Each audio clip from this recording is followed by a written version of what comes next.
अस्सलाम वालेकुम और welcome to my YouTube channel. I'm Iram Khalil Gadi और आज मैं आप लोगों के साथ शेयर करने जा रही हूँ कि हम किस तरह अपने 3 से 4 साल के बच्चे की होम स्कूलिंग घर में स्टार्ट करा सकते हैं और हमें कौन कौन सी एक्टिविटीज़ करा सकते हैं। So if you are new और माई चैनल तो आप इसको सब्सक्राइब कर लें, क्योंकि आप लोगों को बहुत ही ज़बरदस्त और अमेजिंग एक्टिविटीज़ मेरे चैनल पर मिलेंगी, प्ले ग्रुप के हवाले से, इसके अलावा बड़ी क्लासेस के हवाले से भी। तो बगैर टाइम वेस्ट किए हम चलते हैं। सबसे पहले कि जब हमारा बच्चा अराउंड 2.9 हो जाता है तो हम सबसे पहले क्या करें, हमें उन्हें फाइन मोटर एक्टिविटीज़ की तरफ हमने सबसे पहले फोकस करना है, ताकि बच्चे की जो हैंड और आई कोऑर्डिनेशन है वो अच्छे से हो सके। ठीक है, उसके बाद फर्दर फिर हमने उसको जो है वो स्टडी की तरफ लेकर एक्टिविटी बेस्ड लर्निंग पे हमने फोकस करना है। डिफरेंट एक्टिविटीज़ बच्चों को करवानी है जिससे उनका इंटरेस्ट डेवलप हो सके। स्टार्टिंग में आप फाइन मोटर की जो एक्टिविटीज़ करवाएंगे, उसके बाद जब आपको लगे कि आपका बच्चा is quite familiar to that, तो फिर आपने उसको एक प्रॉपर प्लानर बनाना है, प्रॉपर आपने एक टाइम टेबल बनाना है, आपने सिलेबस को जहन में रखना है और फिर आपने उसको बाकायदा लेकर चलना है। तो हमारी जो प्ले ग्रुप की जर्नी है, जो पहले साल की जर्नी है, वो स्क्रिबलिंग से ट्रेसिंग तक की है। ठीक है, मैंने अक्सर सुना है कि लोग कहते हैं कि भाई अब बच्चे को इंडिपेंडेंट राइटिंग आ जानी चाहिए, तो आपने ऐसी गलती बिल्कुल नहीं करनी, क्योंकि मैंने अपने जब 2 बच्चों की होम स्कूलिंग की तो अच्छा खासा मुझे से एक्सपीरियंस हो गया, और जब मैंने अपने तीसरे बेटे की होम स्कूलिंग स्टार्ट की तो मुझे जो चीज़ें मैंने ऑब्ज़र्व की, जो चीज़ें मैंने प्लान की, मैं आप लोगों के साथ आज शेयर करने जा रही हूँ। मैं ये सिलेबस ऑलरेडी शेयर कर चुकी हूँ, लेकिन मैं दोबारा शेयर कर रही हूँ। इससे पहले आप लोगों ने एक चीज़ जहन में रखनी है कि आपने बच्चों को बहुत सारी प्रैक्टिस करानी है पैटर्न लाइंस की। ठीक है, जब बच्चा आपका फाइन मोटर एक्टिविटीज़ से स्क्रिबलिंग्स की तरफ आ जाए तो आपने उसको प्री राइटिंग स्किल्स में बहुत सारी एक्टिविटीज़ करवानी है। उसमें आप उसको मैचिंग करवा सकते हैं, उसमें आप उसकी जो पैटर्न लाइंस हैं उसके ऊपर आप उसको ड्रॉ करने के लिए कह सकते हैं। लाइन, स्टैंडिंग लाइन है, स्लीपिंग लाइन है, कर्व है, मैचिंग है। तो जब बच्चे को अच्छी खासी उसकी प्रैक्टिस हो जाए, फिर आपने उसकी जो प्लानिंग है वो करनी है। जब आपने उसको अल्फ़ाबेट इंट्रोड्यूस करवाने हैं, तब आपने उसकी एक प्रॉपर प्लानिंग कर लेनी है कि मैंने कैसे करवाने हैं। तो मैं 1-2 महीने तक आप बच्चों को सिर्फ पैटर्न लाइंस पे लेके रखें। ठीक है, उसके बाद हम फिर सिलेबस की तरफ आएंगे। मैं सिलेबस में ऑलरेडी शेयर कर चुकी हूँ, लेकिन I am sharing it again ताकि आप लोगों को थोड़ा क्लियर हो जाए चीज़ें। तो इंग्लिश के हमारे पास 2 मेथड्स हैं। ठीक है, अब आजकल जॉली फोनिक्स इन ट्रेंडिंग है, तो आप ट्रेडिशनल फोनिक मेथड से भी करवा सकते हैं। इसके अलावा अगर आप जॉली फोनिक्स से कराना चाहते हैं तो आप इससे भी करा सकते हैं। दोनों ही जो हैं वो आजकल पाकिस्तान में करवाए जा रहे हैं, लेकिन जॉली फोनिक्स इन ट्रेंडिंग है। अगर आप उससे करवाना चाहते हैं तो वेल एंड गुड। अच्छा, रिकग्निशन हमने बच्चों को करवानी है lower case letter like A, ब, ख, ड। ठीक है, और इसी तरह से अगर आप जॉली फोनिक्स से स्टार्ट कराना चाहते हैं तो आप 3 ग्रुप इसके ले सकते हैं। हर ग्रुप में 7 लेटर्स हैं और उससे आप स्टार्ट करा सकते हैं। ठीक है, बुक्स मैं ऑलरेडी इसकी शेयर कर चुकी हूँ आप लोगों के साथ। और अगर आप, मैंने बताया था कि अगर आप जॉली फोनिक्स की बुक लेना चाहते हैं तो पीपल बुक बहुत अच्छी हैं, उनकी जो सीरीज़ हैं, उनकी जो लेवल्स हैं वो बहुत अच्छे हैं। आप इंग्लिश के लिए वो ले सकते हैं। और अगर आप ट्रेडिशनल फोनिक्स से करवाना चाहते हैं तो आप फोनिक्स की कोई भी बुक जो आपके करीबी बुक स्टोर पे अवेलेबल हो, आप अपने बच्चों के लिए वो ले सकते हैं। ठीक है, लेकिन फोकस आपने किस चीज़ पे करना है, दोनों ही मेथड्स में आपने फोनिक्स पे फोकस करना है और उससे आपने उसको करवाना है। और एक चीज़ मैं यहाँ पर क्लियर करती जाऊँ कि मैंने हाशिर को जो है वो कैपिटल लेटर से स्टार्ट करवाया था, और उसमें क्योंकि मेरा ख्याल था कि उसकी स्टैंडिंग लाइन और स्लीपिंग लाइन और कर्व्स वगैरह से उनकी फॉर्मेशन होती है, तो उस मेथड से भी आप करा सकते हैं। ठीक है, इसमें कोई बहुत ज़्यादा साइंस नहीं है कि भाई आपने लोअर केस लेटर से ही स्टार्ट कराना है, क्योंकि लोअर केस लेटर के बाद फिर भी बच्चे को अपर केस लेटर यानी कि लेटर का नेम बताया जाता है। तो बच्चे ने अगर कंफ्यूज होना है तो वो स्टार्ट में भी हो सकता है और एंड में भी हो सकता है। So there is no any science कि भाई नहीं आप ऐसे नहीं करवा सकते और आपको ऐसे ही करवाना है। Anyway, let's come to the point कि इंग्लिश का हमारा हो गया। हमने डिफरेंट एक्टिविटीज़ के ज़रिए से बच्चे को रिकग्निशन करानी है और लास्ट में हमने बच्चे को ट्रेसिंग की तरफ लेकर आना है। ठीक है, मैथ में अगर हम चलें तो मैथ में आप देखें कि हमने 1 से 30 तक ठीक है। 1 से 30 तक हमने बच्चों को नंबर्स की रिकग्निशन करानी है। उसमें आप बच्चों को काउंट एंड राइट करने के लिए काउंट एंड मैच करने के लिए दे सकते हैं। उसमें आप बच्चे को जो है वो मैचिंग के लिए दे सकते हैं, ट्रेसिंग के लिए दे सकते हैं, और आप उसको ऐसी एक्टिविटीज़ करवा सकते हैं जिससे बच्चे को पहचान हो कि भाई ये इतनी चीज़ें हैं और इस नंबर का या इसका ये नाम है या ये वो नंबर है। तो मेरे चैनल पर बहुत सारी आपको मिल जाएंगी। मैंने पार्ट 1 से लेकर पार्ट आई थिंक 17-18 हो चुके हैं मेरे चैनल पर, और मैंने डिफरेंट एक्टिविटीज़ आप लोगों के साथ शेयर की हैं ताकि बच्चा इसको एंजॉय कर सके, ठीक है। इसके अलावा हमने ऑरली बच्चे को बिग एंड स्मॉल का कॉन्सेप्ट देना है, हॉट एंड कोल्ड का देना है, लॉन्ग एंड शॉर्ट का देना है।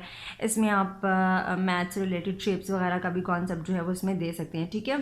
ये बेसिक सी चीज़ें जो मैं आप लोगों के साथ शेयर कर रही हूँ। उर्दू में हमने अलिफ से गाफ तक हरूफ तहज्जी जो है वो बच्चों को उसकी जो है आवाज़ों के साथ पहचान करवानी है, ठीक है।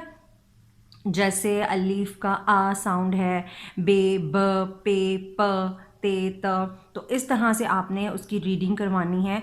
और इसके लिए भी जो बुक्स हैं वो मैं शेयर कर चुकी हूँ आप लोगों के साथ, आप वो ले सकते हैं। वरना इसके अलावा आप ऑक्सफोर्ड की सीरीज़ भी ले सकते हैं, जो चंबेली सीरीज़ है ऑक्सफोर्ड की प्ले ग्रुप की, तो आप वो भी बच्चों के लिए ले सकते हैं, ठीक है।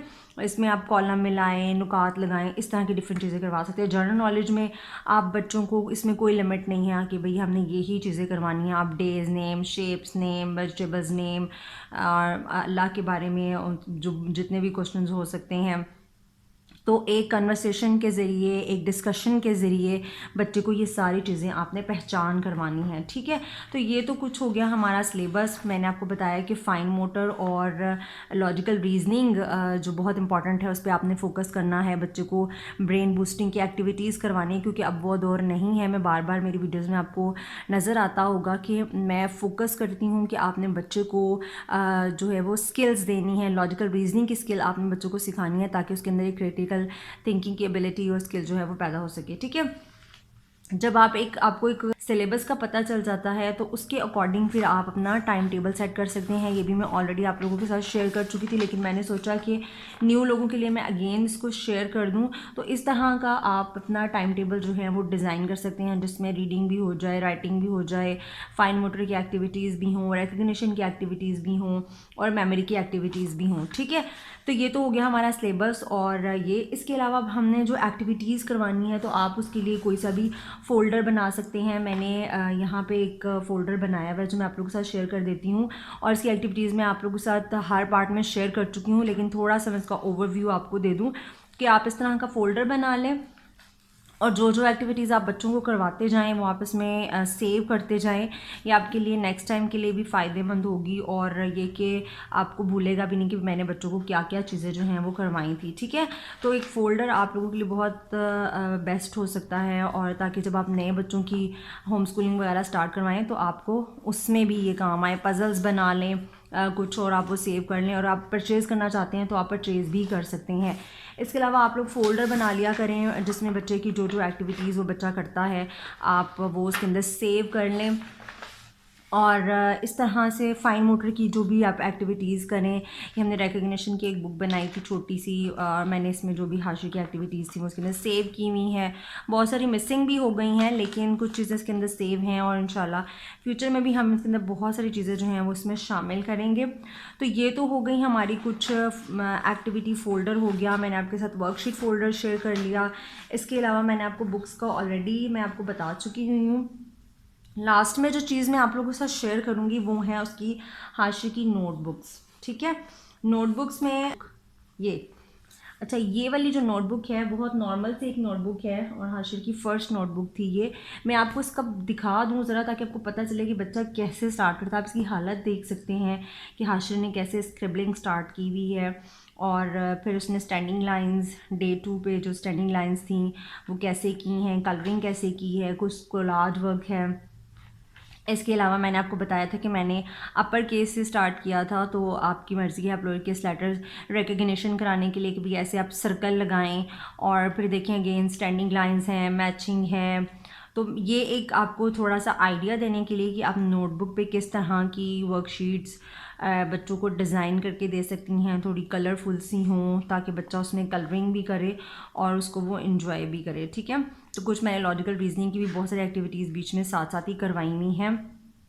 इसके बाद मैंने अब तो उसके लिए ट्रेसिंग बुक्स ले ली हैं, लेकिन पहले मैंने इन्हीं पे उसको काम करवाया ताकि उसको एटलीस्ट थोड़ी सी पहचान हो जाए, थोड़ा वो लिखने लग जाए, थोड़ा उसका जो है वो दिल करे कि भाई मेरी भी नोटबुक है, मैंने इस पर काम करना है। तो आप ये देख सकते हैं कि किस तरह से हाशिम ने ट्रेसिंग की हुई है, जो एक्टिविटीज़ हैं वो की हुई हैं। इनमें से बहुत सारी एक्टिविटीज़ मैं आप लोगों के साथ शेयर कर चुकी हुई हूँ।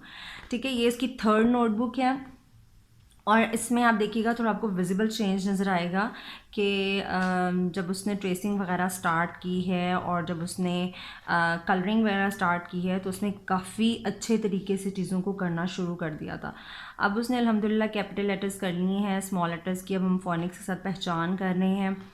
तो बहुत सारी एक्टिविटीज़ के ज़रिए मेरे ख्याल से जो हाशिर ने किया है वो उसको बहुत अच्छे से आ गया है। अच्छा, उर्दू की नोटबुक आई थिंक मेरे पास मिसिंग है, अगर वो हुई तो मैं आप लोगों के साथ वो भी शेयर करूँगी। एक मैथ की नोटबुक है, वो भी मैं आप लोगों को दिखाती चलूँ ताकि आप लोगों को थोड़ा आइडिया हो जाए कि हमने जब बच्चों को चीज़ें करवानी हैं तो हमने किस तरह से करवानी है, कलरफुल तरीके से, और उनको डिज़ाइन करके देना ताकि वो उनको इन्जॉय कर सके। ठीक है, तो ये तो कुछ नोटबुक आइडियाज़ थे जो आप बच्चों को दे सकते हैं। इसके अलावा आप जो हैं वो ले सकते हैं रेडीमेड नोटबुक्स ट्रेसिंग के लिए। अगर आपके पास टाइम नहीं है तो आप वो भी चीज़ें ले सकते हैं।